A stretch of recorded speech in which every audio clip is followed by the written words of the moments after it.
Europe కవి Patrick కవనాగ్ రాసినటువంటి 'April dusk' అనే కవితకు తెలుగు అనువాదం డాక్టర్ మామిడి హరికృష్ణ గారు. శీర్షిక 'ఓ ఏప్రిల్ సాయంత్రం'.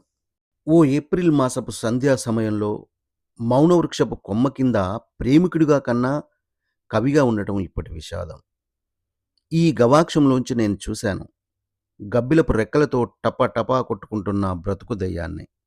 అయ్యో, నేనిక్కడ పడి ఉన్నాను ఓ నిర్వికార యోగి కన్నా వృద్ధుడిగా. అయ్యయ్యో, నేనిక్కడే కుదేలైపోయాను మొదటి మూర్ఖునంత ఒంటరిగా. ఈ క్షణాన ఎందుకనో అశ్వశాలలోని గుర్రం ఎండుగడ్డి దానా తినడం ఆపేసి వెనక్కి తిరిగింది. తనకు దొరకని మెత్తని తాజా పచ్చగడ్డిని చల్లని గాలుల్ని ఊహిస్తూ అవి దాని ఉత్త సగిలింపులేనా, లేక మైదానంలో సంచరిస్తున్న గాడిద మీది అసూయకు సంకేతాలా? ఎందుకంటే ఆ గాడిద ఎప్పుడూ కొట్టంలోనో పశుశాలలోనో నాగరికత నేర్చుకోలేదు కదా.